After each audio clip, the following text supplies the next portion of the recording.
Good afternoon, everyone. Today I'd like to talk to you about my father. And so to start off, I'll give you a few stories about him. So he's always shown me love, patience, the value of calmness, and also, of course, he's a dad, so he has some terrible dad jokes. So first up is love. And so one story to kind of show how he's loved me and made sure that I've known that he's loved me is that ever since I was about 4 years old, he would go up to me and say, "Jonathan, if I could line up all the 4-year-olds in the whole wide world, do you know which one I'd pick? I'll pick you," kind of thing. And so of course, like as a kid, like, "Dad, stop, I can't take this anymore, like stop saying this." And he kept on doing that until I was probably about 15 years old, and it just got worse every time. But now, like looking back at it, I'm really, really thankful for it because I know that he loves me unconditionally, and no matter what happens, I can always go back to him. And the second is patience. And one way he showed me the value of patience is by a rule that he made in our house. And that rule was that we were never allowed to yell at each other. So no matter how angry or frustrated my family got with each other, we would always talk it through. We would never yell or slam doors or really lash out at each other. And then also calmness. I don't think I ever saw my dad truly angry, except once when he was working in the garage, and a dog crate fell from the top shelf and landed on his head. He had a golf club in his hand, so he just started beating him with the golf club, which is really scary because I'd never seen that before. And then, of course, the dad puns, which are just terrible, but the worse they are, really, like, the more I love them, so it's okay. And then I really just like to honor my dad because he's supported me unconditionally and always motivated me both physically by working hard in sports, spiritually by wanting to love God more and grow closer to Jesus, and then also mentally by he's really put an emphasis on academics, or more than academics, but like the striving for knowledge. I've always loved learning, and he's really helped me with that. And so just a review of his life. He was born in Anaheim, California, but he moved around a lot because his dad was a professor. So just for kindergarten, he went to kindergarten in 3 different states for the same year, kind of thing. So they moved around quite a bit. Eventually, he started to settle down in Boston, and while he was there, he did most of his middle school and high school years there. And then he went to college, and after college, he went to Trinity Theological Seminary, which is where he got his master's to become a pastor, and also that's where he met my mom. After that, they moved around a bit to Minnesota and Chicago, and then they settled down in Port Huron, which is where I'm from. And when they first came to Port Huron, my dad was a pastor at a church in Canada, right across the border. It was only about 20 minutes away. But it was going well there, but God's plan really wasn't for him to stay there. So there's a weird falling out with the church. They wanted him to compromise on some of his beliefs, and so he had to leave. And so when he left, he was without a job. And around this time, my mom had just had 2 miscarriages, so it was just a really rough time for both my parents. But then a few years later, he was able to get a job as a plumber, and then my mom had my sister, who's 4 years older than me. So both my sister and I were born on welfare because he wasn't able to make enough money as a plumber. But then he kept on working hard, and he eventually got a job at a utilities company where he was like a power plant operator. And so he worked hard there. He's kind of worked up the chain of command there. So now he's a manager at the power plant company and also a head pastor at a church in town. And so his impact on me has been, he's just shown me, give your all to work and don't let others let you compromise on your own beliefs. But he's also, through God's plan, he's been able to touch other people because he was a plumber. And so then there's not a lot of Christian people in the plumbing company, especially where he worked at, because just the way it kind of worked there. So he was able to touch lives with them and really show them Christ through his actions, and also at the utilities company. And I think we should all try to exhibit some of those characteristics by being more patient with each other, loving each other, and he's really just inspired me to become a great man and a great father. So, thank you.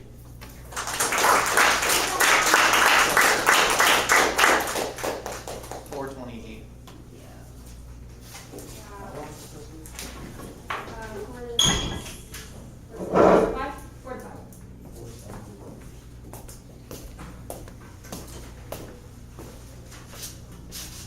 Does everyone need a second to finish filling out your evaluation? You're okay? We can keep rolling? Alright. Adam, go ahead. Hey, today I'm going to talk about my grandfather, and he has a ton of qualities that I strive to have in my own life, but the three I'm going to kind of talk about today are his love for others, his incredible patience, and his commitment to his calling. And so the first story that kind of jumps to mind as far as love for others, compassion, is a little while after my dad was born, my grandfather found out that one of his distant relatives was struggling with drug addiction and had 3 young kids.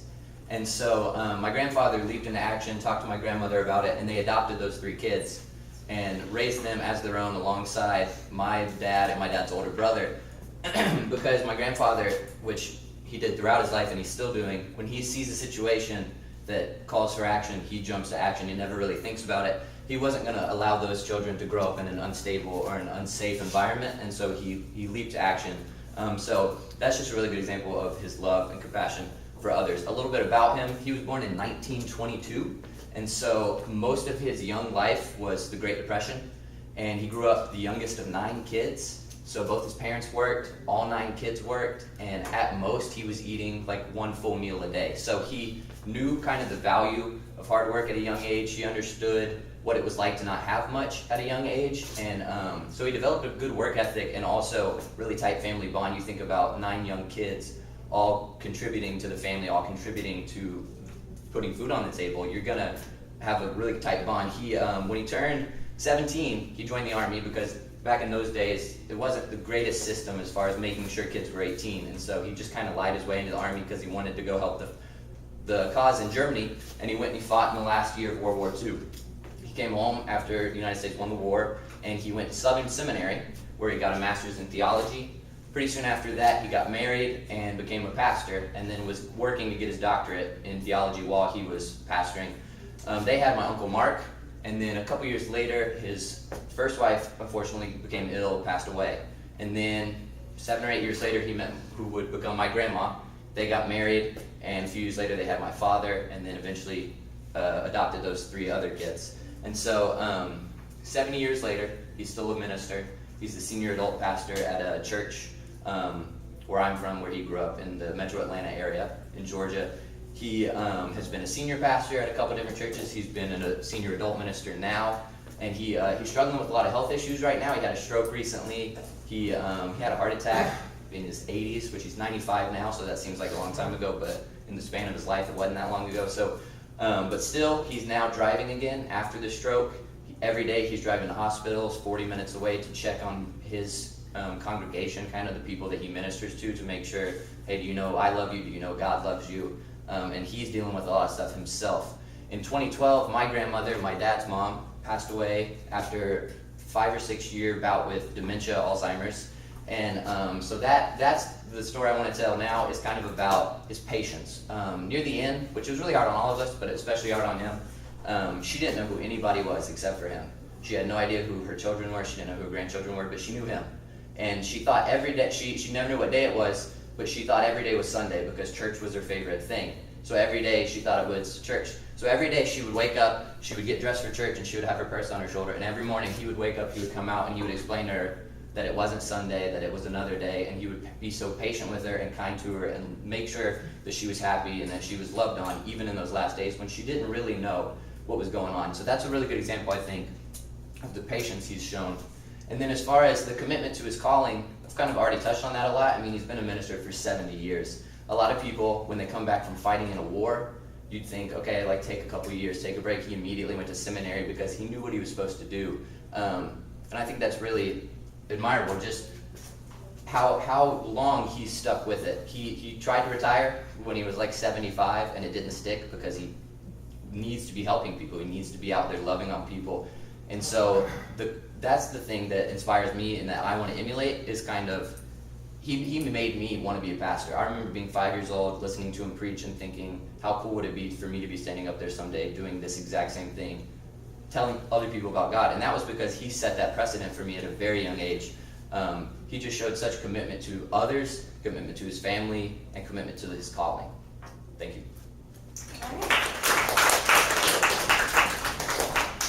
442. Okay, thank you.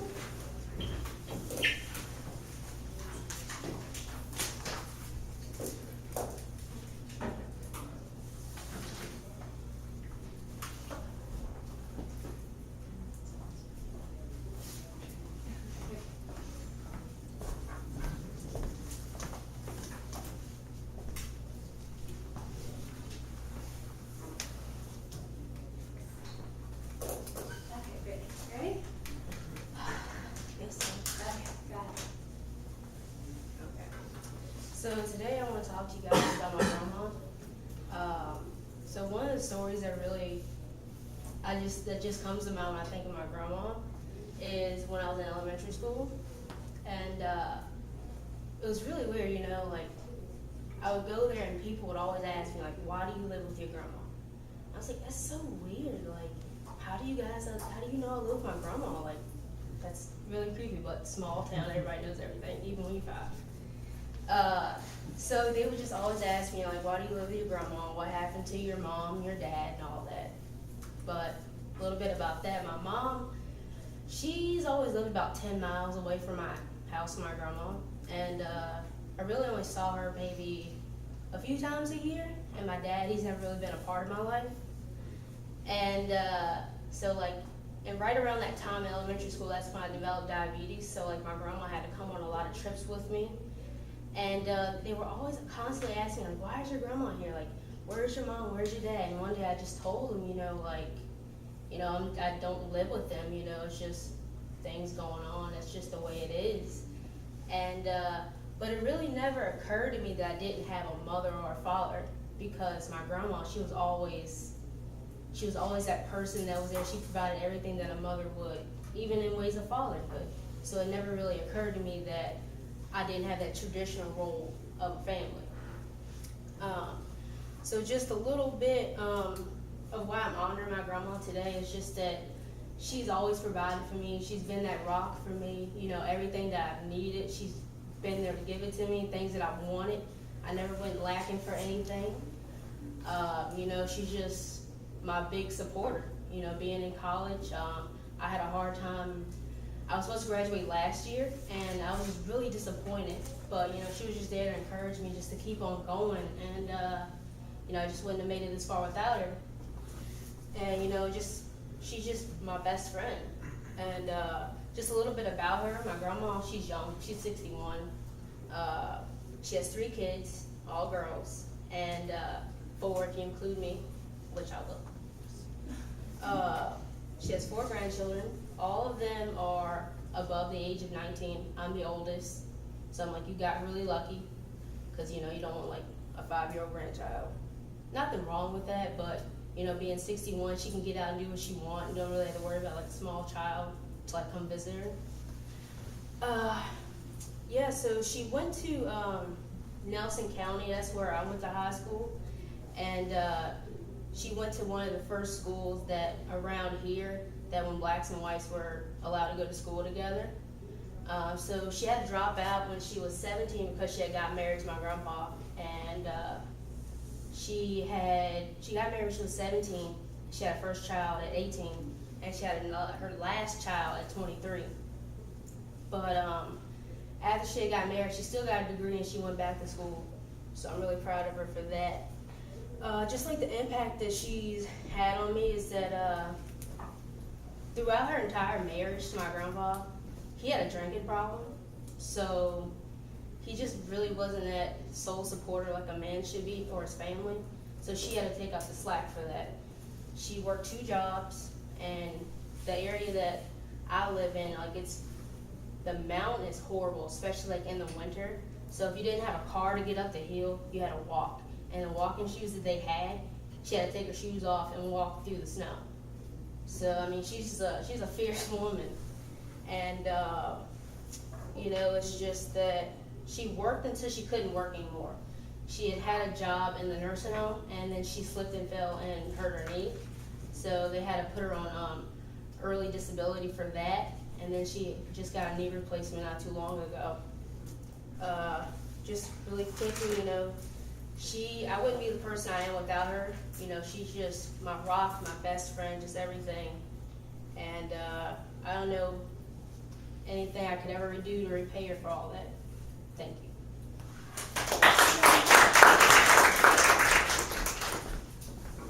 433.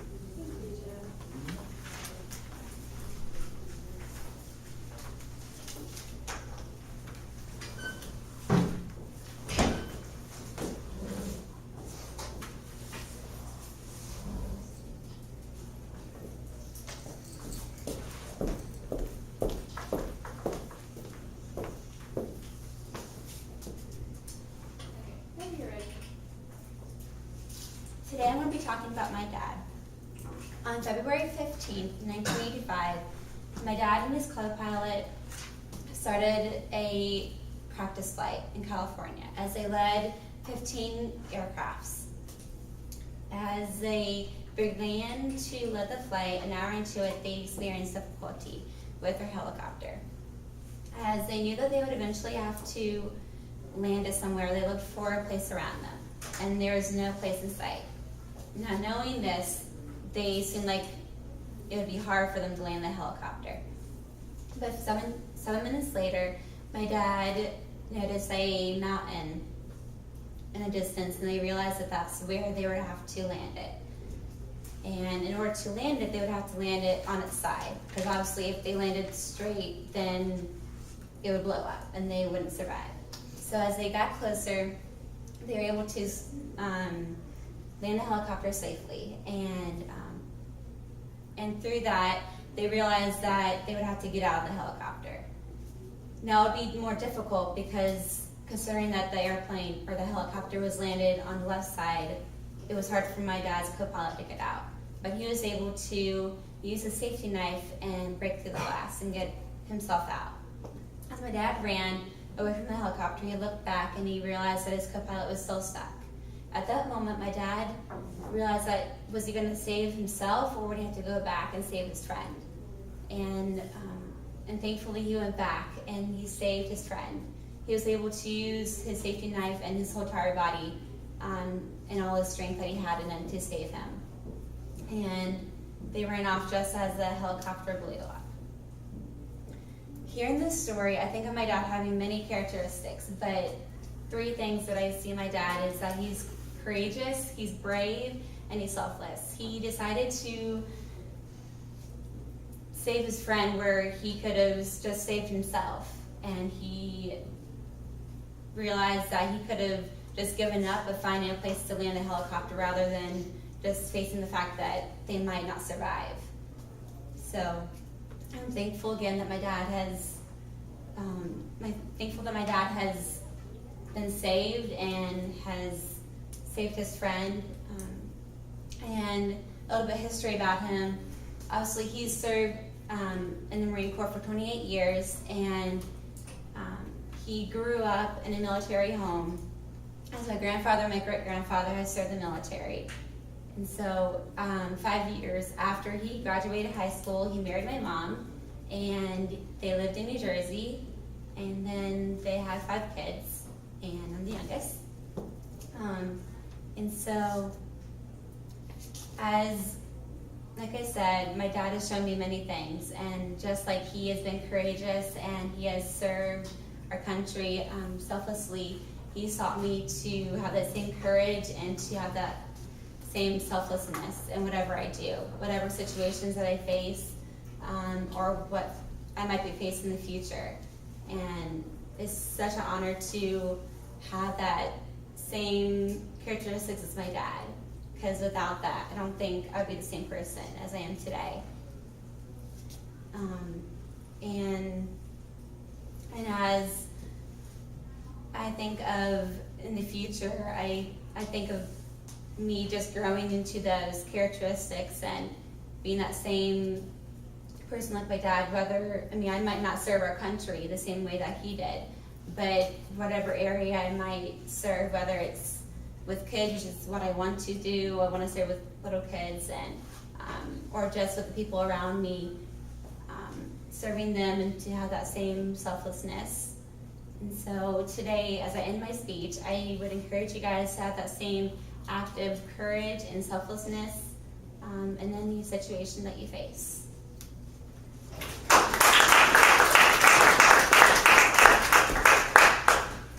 425.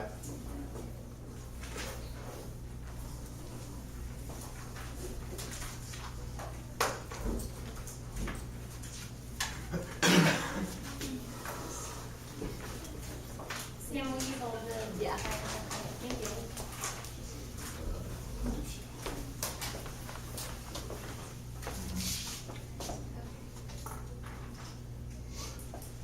All right. So the person I'd like to recognize today is actually my brother, Tommy. A couple of years ago, he was actually applying to a job at Genworth Financial. It's like a Fortune 500 company that's here in Lynchburg. And he was applying against about 120 other people for one position. And he was really nervous, and he went in there and interviewed, and he didn't feel all that great about it. He was really nervous because 120 people. But he came out of it, and a couple weeks later he found out he got the job. And it doesn't really like sound like that big of a deal because you like don't know him personally, but I think his life has just been like really significant because he really kind of represents like a really transformational story. I've grown up with him all my life, obviously. We've lived in Lynchburg. He was born in 1992, so he's 24 now. And in high school, he didn't really like care. Like, he was really into sports, especially basketball. But like for school, it just wasn't really his thing. He didn't really prioritize it. He wanted to be successful, but he just didn't really want to put in the effort in academics. But when he went to community college, he began to really start to care, I noticed. And it wasn't just like an academic transformation, it was like personal. I noticed he just seemed more like passionate about helping others and really trying to relate to other people.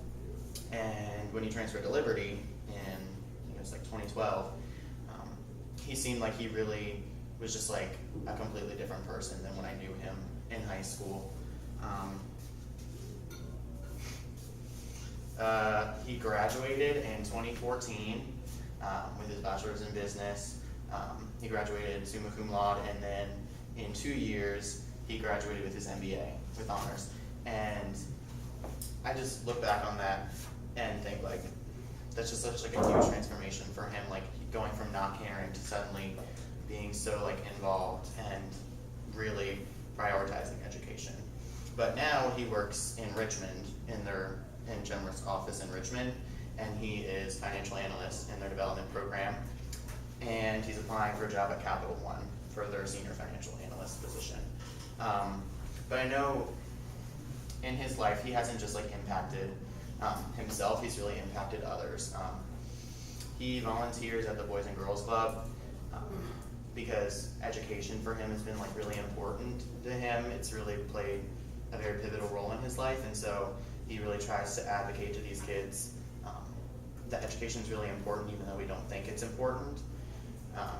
And I know from personal experience he's really impacted me because like he really encouraged me all throughout high school to like work really hard and not just like get good grades and like focus on like letters, but to really just like grow in knowledge and wisdom and to really just know as much as you can. So I encourage all you guys to really just like look into your lives and see an area where you don't necessarily like try your best. You know, it doesn't necessarily have to be school. It can be something that is non-academic. It can just be like your social life or, you know, financial life, whatever. Just an area of your life that you don't really prioritize and just give it more of your attention. I think that if we do that, we'll really reap the benefits from it. In the Bible, in Ecclesiastes 9:10, it actually says, whatever the activity in which you engage, do it with all of your ability. So I think if we really work harder in these areas that we don't prioritize, it can have not only like a transformational impact in our own lives, but in the lives of others. So, thank you.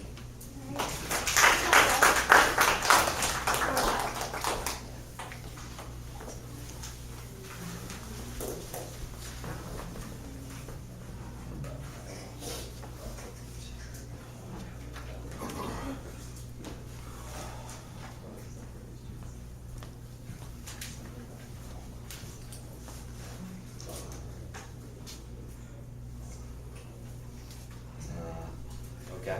Oh, yeah, go ahead. So I'm gonna talk about my acting coach, Christine Hennigan, who's crazy awesome. Basically, Christine is an ex-Broadway actress who ended up moving down to North Carolina in order to start a family, and they also started a business which was literally voice acting. So she hired out voice actors and she'd send them off places and things with her husband. but then she started working at NCT, and that's where I met her. Now, Christine Hennigan is a strange individual, to say the least. She's that kind of person who, when she walks into a room, you'll notice it. So, she's like, how do I explain her? She's the person who goes, the spirit of the theater, and then she'll go up close and personal, and she'll just talk to you like this, like normal, and she'll have a normal conversation. But she's probably the best and most constructive teacher that I've ever had. Like, other teachers, when you're acting, are like, we need you to put more emotion into the scene, more oomph. She'd be more like, well, what's your goal in this scene? What's your character trying to do? And what are you thinking? And she always had like insights like that, like, what would a person who's in this situation do? She was always super understanding, and she's always willing to be herself around you. Like, she was in tears multiple times around us just because she was talking about her personal life. She's the only teacher I've ever had that's actually been willing to do that. And it's something that's really inspirational in a sense, that someone who's supposed to be like an authority to you is willing to talk to you like you're an equal with them. One of the best things that we've ever done was actually along those lines, which was our hot seat presentation. Now, the hot seat presentation was for two shows that I was in, Picnic and Trojan Women. Yeah, Trojan Women. And so she told us that everyone in the cast has to go into the hot seat, and everyone has to share like whatever answers they're asked, like what questions they're asked. You have to answer it, and you get to know each other. And normally a teacher wouldn't go into the hot seat, obviously. She was the first one to go into the hot seat, and she was willing to answer literally any question we asked about her. We asked her about like personal stuff about her life, about some of the stuff that's a little bit sadder, like she's like back when she first got married, she had a miscarriage, and she's very upset about that, obviously. But she's also very loving about her son, and she'd always brag about her son. And that's probably one of the best things that I ever like experienced, was just getting to know a teacher on a personal level like that. And moreover, she would just be like that, but she'd still keep that air of authority at the same time. It's like really hard to explain a teacher that's like this. But she'd use those emotional moments where we get to know her to teach us more about being ourselves, and more about going on stage and performing and sharing what we're feeling. And through seeing her do that, it also just made us want to do it more. Like, everyone in the theater loved her because of this. Because she would just teach us to be ourselves. And that's the one thing that I just want to leave you guys with, is you should just always try to be yourself in every situation. Don't hide yourself behind a mask. And that's it, I guess.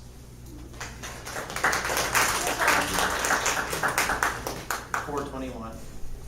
Thank you. All right, and last but not least is Aaron.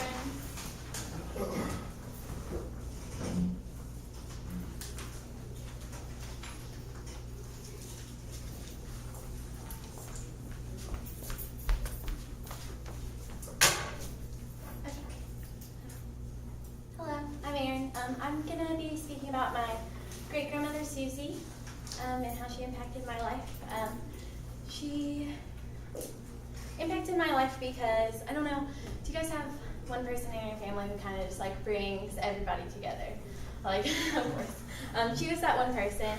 So I can literally remember before she passed away, just like going to her house for Christmas and everybody being together. And after she passed away, we lost a lot of that. A lot kind of fell apart. But she has stayed with me through my life because she has inspired me through her art. I wish I had some of her art to show you guys, but I don't. Unfortunately, my mom and my aunt hoard it all and they won't let me have any. But she is so loving and gentle, and you can see it through her painting. She painted lots of nature and stuff like that. She was untrained and completely uneducated in art, and she actually started her art during the Great Depression, so she was kind of like 30 years old, and it was a very strange time to begin art. But a little bit about her, she was born in 1920 in Danville, Virginia, which is pretty close to here. I don't know if you guys are.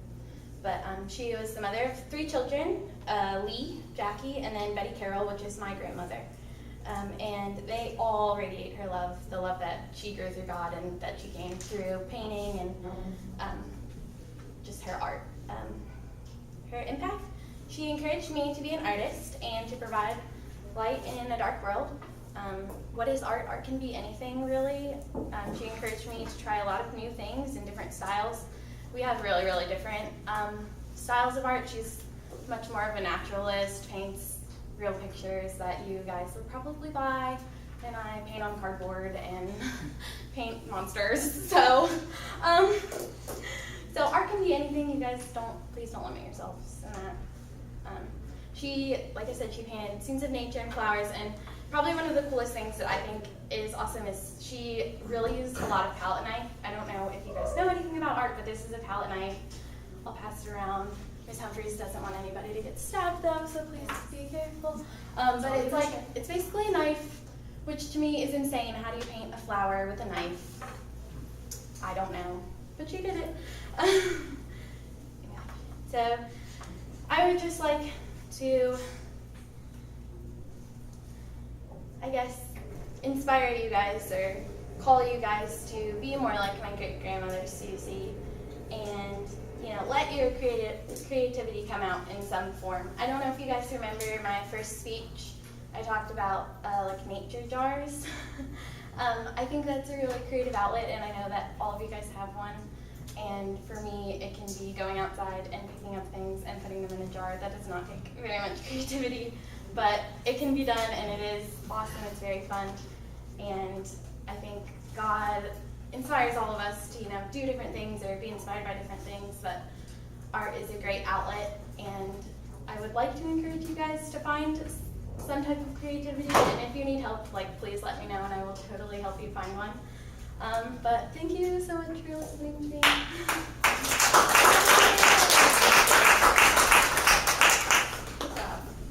What was the time on that? 4:02.